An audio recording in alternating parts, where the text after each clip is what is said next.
Alright, for this video we are going to dive a little bit deeper into the foundations of philosophy.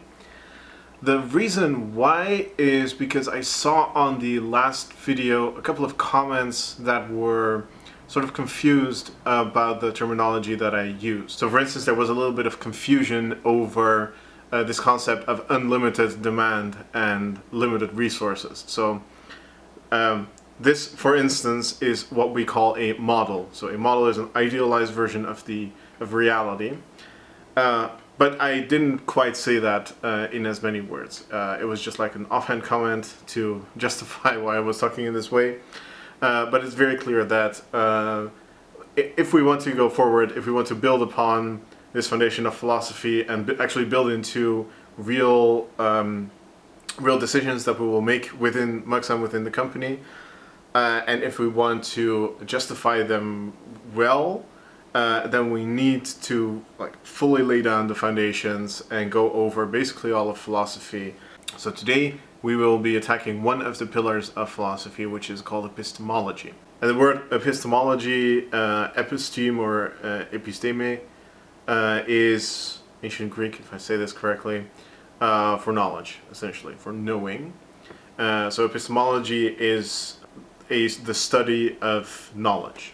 So the reason this is considered a very important part, like a foundational pillar of philosophy, is because it is quite important to know how and why you know things before you can start expanding on it, right?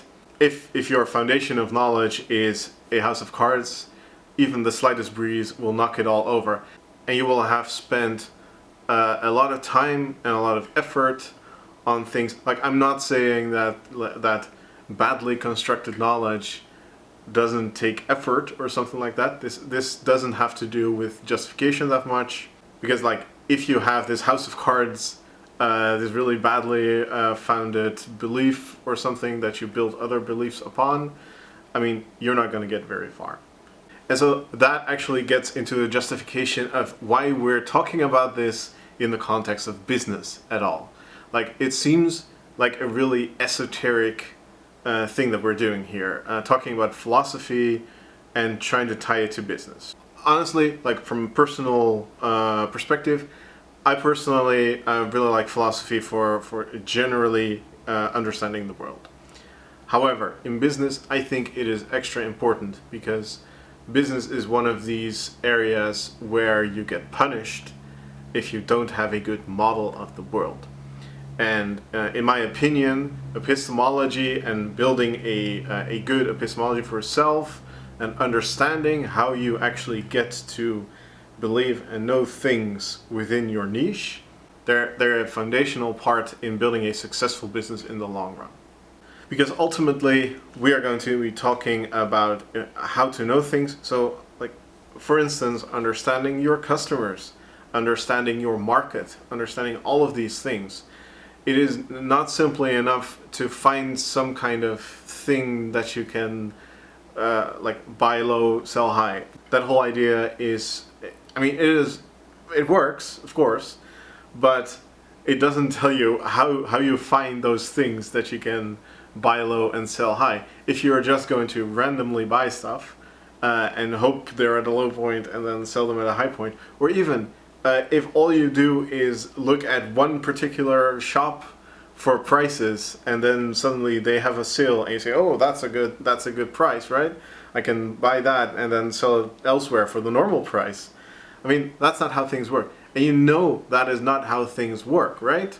You know that there isn't some kind of giant influx of businesses buying something on clearance so they can sell it at full price to you. That's not how business works. So it's really important for a business to survive and for a business to even start being useful to begin with, to really understand the world that you live in, that niche of the world and everything that hangs off of it, to understand that in a way that is close enough to reality that you can functionally run a business off. And so, we're not going to be philosophers here.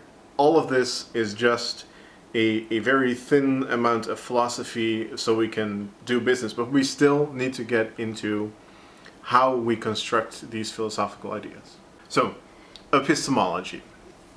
Epistemology deals with essentially the central knowledge problem, which is that humans are not machines. Humans are not SD cards. Humans are not hard drives. We do not actually store like exact information, and in fact, we cannot even perceive exact information. We cannot even perceive information at this exact moment. We have really big limitations on perception, cognition, and memory. And those things, all of those things work together to make it so that the things that we know, or at least for which we use the language word knowing or knowledge, are not necessarily truth. And by truth, I mean some kind of disembodied fact about the universe. By the way, that is also a thing, I'm not going to get into it, but there's a serious case to be made that there is no such thing as the universe or actual facts, that there is no objective world outside of us humans, because there is no way for us to actually ascertain anything outside of our being, or really outside of our brains or mind or whatever you want to call it. Like the brain is the physical thing, the mind is like this transcendental thing that does the knowing. It's a very deep rabbit hole that we can get into, but not in this video. So epistemology has this structure to it in which it tries to like categorize how we go about knowing things, and that is, we have a belief, we might have a justification for that belief, or multiple justification. So justification is the like large umbrella term for things like evidence and data and that kind of stuff. That will be like subcategories of justification. So, and then we have truth, which is this like independent, the thing that's actually true, that we conceptualize as the objective truth, that is independent of the observer. And then lastly, we have knowledge. And knowledge is neither truth nor belief.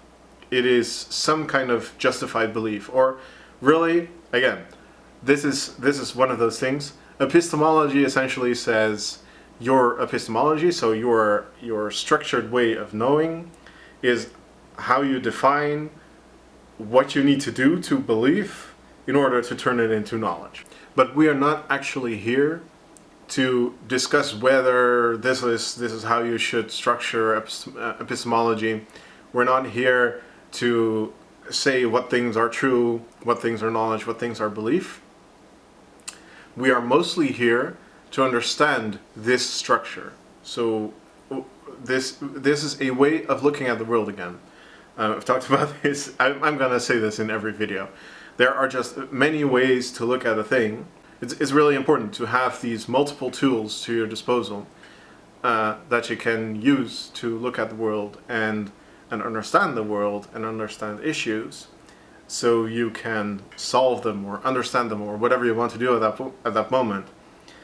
And epistemology is one of those tools. So being aware of the fact that humans are not recording machines. So a lot of people genuinely understand the world in this way, that humans are mostly recording machines. Yeah, sure, our memories may not be perfect, but I definitely saw that thing. I definitely know that thing.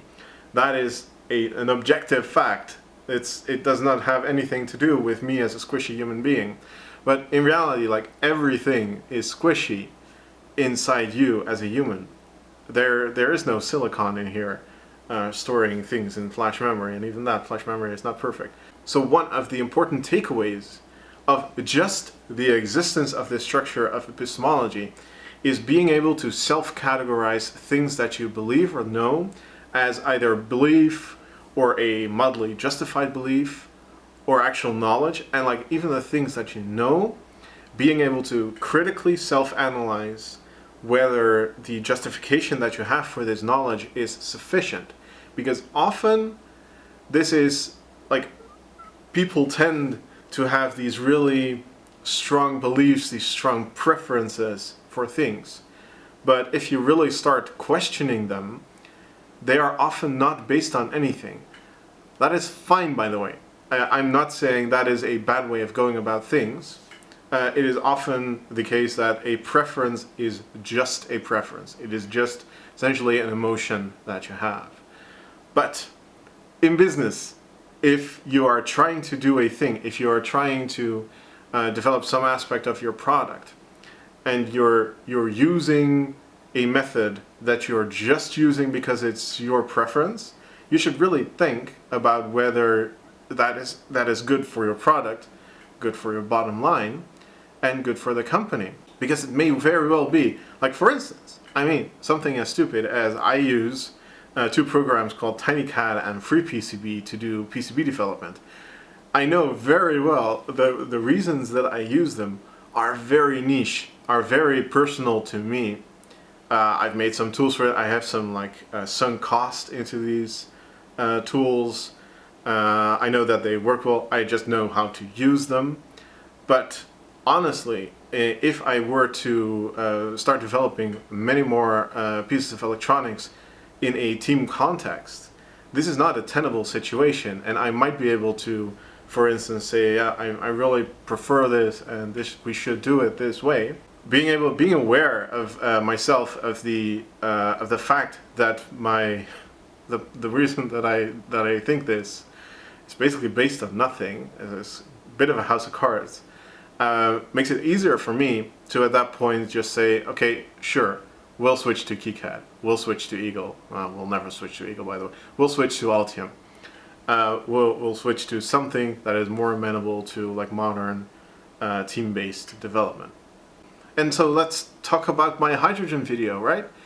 There are still many people that have this idea, and there are many justifications for this idea that hydrogen somehow is better than batteries. And if you ask why, then often these answers are things like, oh, batteries are really heavy and they don't hold much charge, or and it's really fast to fill up hydrogen, it's really slow to charge. And all of these things, these are often just beliefs. These are just things that people have either constructed themselves based on prior experience with batteries, for instance. So batteries historically have a bad rap for taking a long time to charge, right?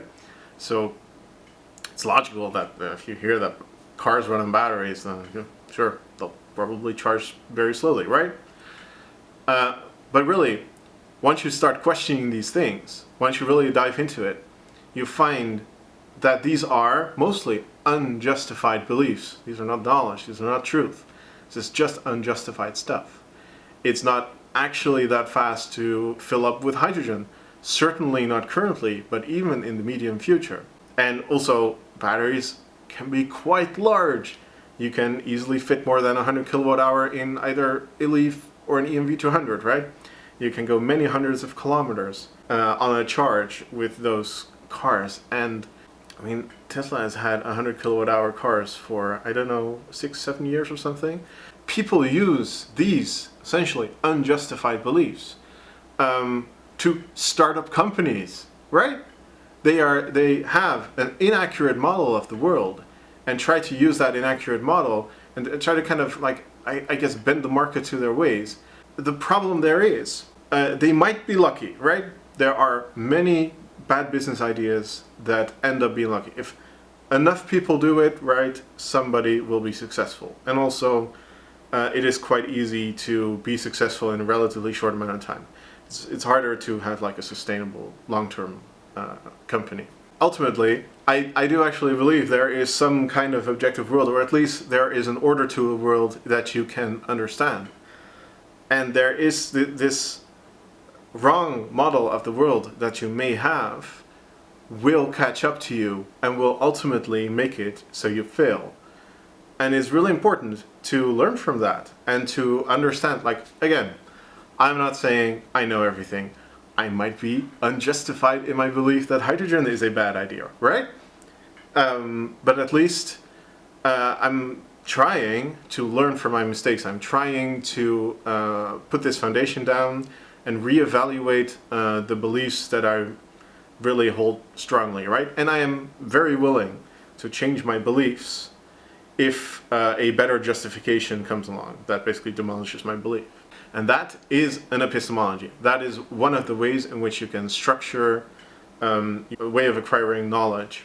Essentially, this epistemology is very similar to science. So science is an epistemology in many ways. It is a structured way of trying to form beliefs, which are like hypotheses, to test them, and to use a method called falsification, which is a technical philosophical term actually, to get closer to the truth. And also use things like statistical methods to evaluate the quality of your justification. So you don't justification is not necessarily just like a sentence or something or a thought. The justification can be statistics, and statistics may have very good power and very bad statistical power, right? There are different qualities of justification which will inform how strongly you should weigh that evidence to transform belief into knowledge, or to reject a belief or reject a piece of knowledge. Now, I talked about this in the beginning, but really what we're doing here is we are trying to build up a tool set so we can build better models of the world. This is the ultimate thing. Models are simplifications of the world. It's really important for these philosophy videos and also later business videos to understand that a model is a necessary thing, because it is impossible for me or anyone else in the world to know everything.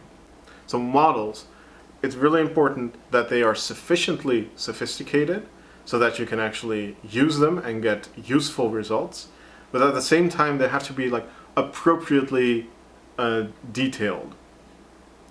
Things that are not important to you, things that are something like economics, I am very aware that my knowledge of economics is super limited, and I'm very aware that the model that I used, or the model that I showed of this infinite demand and finite resources, the central theorem of economics, I don't know exactly what it's called, that model is super simplified. I know there is no such thing as infinite demand. I know there is no such thing as infinite growth, etc. Those things, just a model to understand why the emergent properties of supply and demand exist in the first place, like how those things emerge. Because from that model you get all kinds of emergent phenomena, right? So I definitely regard this as to my purposes, as a useful model, even though it is clearly not physical. Likewise, for you, a spherical cow model of an actual cow may be totally useful, because you will never like do anything with a cow other than maybe use it in a math problem, right? Or a physics problem. I don't know. For that purpose, the cow doesn't have to be as detailed as a true cow is.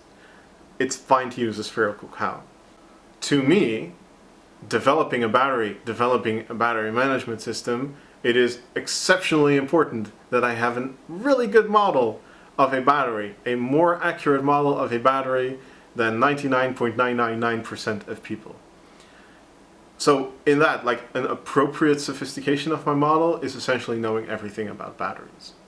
But generally, there are ways of evaluating your own models of the world, and this goes for basically everything. So I now have a 5-month-old baby, right? If something's wrong with the baby, it's quite clear, because the baby starts crying. If the baby's crying, then, well, you start triaging, right? You start going by a model that you've created of what could possibly be wrong. Like, for instance, if I take this to the extreme ridiculous, I am not going to check whether my baby has been impaled by a giant spider, because that doesn't happen. Giant spiders don't exist. They're nowhere near my baby anyway. It's ridiculous. That would be a horrible model of the world. Now, we have nappies, hungry, tired, or maybe some like uncomfortable or something. we just have these 4 or 5 things that we can check, and they fix the issue. The way I know that this is effective, and the way I know how to care for my baby, is because my model has predictive power. I know that, for instance, when the baby has just had a nappy change and has just been fed and is still really acting a little bit like hyperactive and will not stop like crying, or not necessarily crying but making noises, probably the baby is tired, and I'll put the baby to sleep and it's fine. This works almost every time. Sometimes there is some slight misjudgment. My model is not perfect, but like 19 times out of 20, I know what's wrong with my baby. So this model that I've created in my mind, I've not created this consciously. This is just like a working model of the world. Has good predictive power. It is good enough to evaluate the situation at hand and give me useful results immediately. Likewise, if we take, for instance, a conspiracy theorist often has a very, very detailed model of the world that is clearly wrong. The reason it's wrong, and the reason external people can evaluate that this model is wrong, is because it has no predictive power, or it has no selectivity, or it has some property of the model just doesn't work in the real world. So once you don't just start asserting the model, so asserting that something is true, that something works the way it does, but once you start applying it, so trying to fit the model to data, and trying to, for instance, try to predict what will happen next, then it all falls apart. So a very common example on the internet is QAnon. QAnon made actual predictions. Once you start applying those predictions, they have a very high failure rate. So the model is just really bad, right? And so this is the last part of my video where I want to get into feelings, emotions. There are a lot of ways. I've been talking about this very logical approach to modeling the world, this very logical approach to epistemology. However, most people just don't work this way like me. And likewise, I don't work that way most of the time. I have to force myself into this logical mindset to analyze the world and analyze my own beliefs so I can improve them, and so I can get some actual knowledge instead of just unjustified beliefs. But this is a very tiresome and unintuitive process. Most people work on basically emotion all of the time. They feel something, it doesn't feel right, so it's probably bad, or it feels really good, so we keep doing it, right? These emotions are just driving us all the time. Try it out on yourself, right? This is a model of, again, this is a model of the world. I am telling you a conspiracy that we all just work on emotions, but try it out. Figure out for yourself, like when you're doing stuff, why you're doing that at that moment. Even things like your routines like getting out of bed, going on a shower, going to work. You mostly do those things. Okay, those aren't necessarily emotions, but they're routines. Routines that are also like ingrained in our brain. We do them almost subconsciously. Something like driving or riding a bike, most of that happens completely subconsciously. The things where, like, when we're riding a bike, we're probably thinking about all kinds of other things. We're not thinking about rotating the pedals. We're not thinking about stabilizing ourselves at that moment. That's stuff you'll learn when you're really young, and then later it just happens automatically, because that's how the human body works.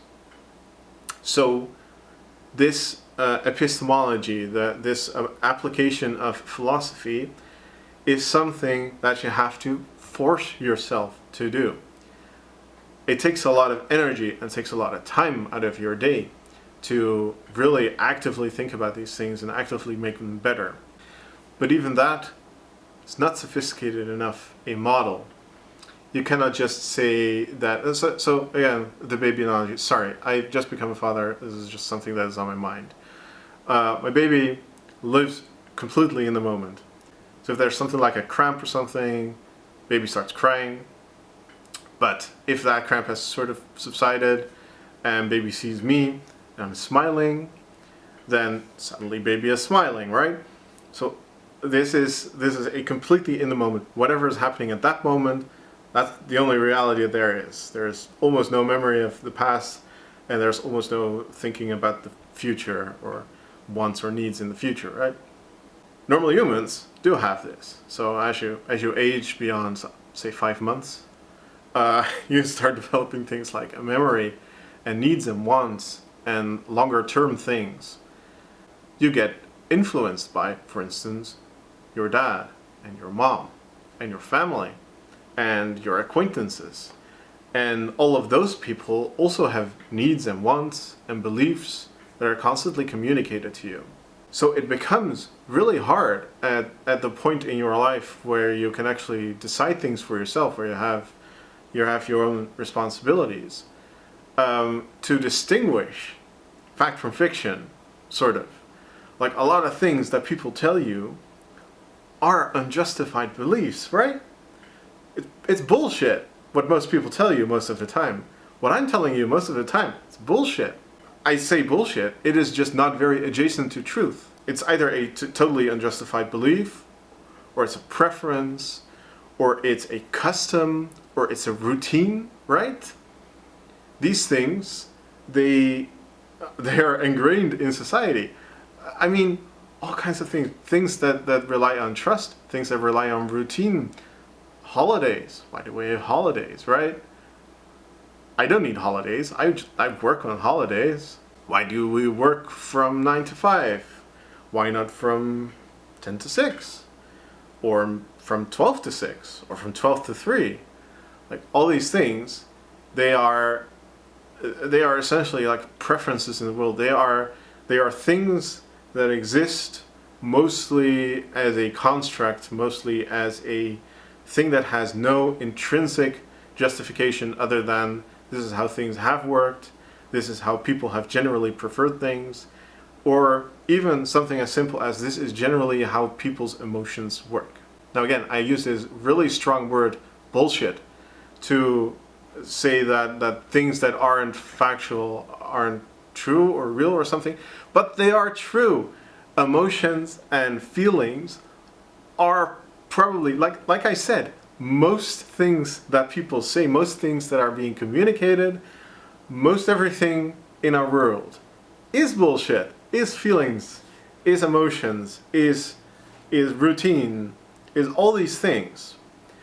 So it's really important for the model of your world to include those, to include not just how we might want, like as an engineer, I completely understand that we want things to be completely justified, completely scientific, all really mechanical. That's just not how the world works. Most of the world is built on emotions. And so are your customers, and so are your suppliers, and so are all the things that include humans. It is really hard to find anything in the world that is not, that isn't mostly emotion-based. Imagine the shock of many people to understand that the financial world, which seems to be all about numbers and things, is mostly emotionally driven, right? That the financing world, that all these things that seem really logical, that seem really, really cold and non-emotional and business-like, I'm very sorry, but business is mostly emotion too. So it's really important to understand those emotions and to have an accurate model of other people's emotions, to have like empathy towards people. And I think that is where we leave epistemology and start talking about ethics in the next video.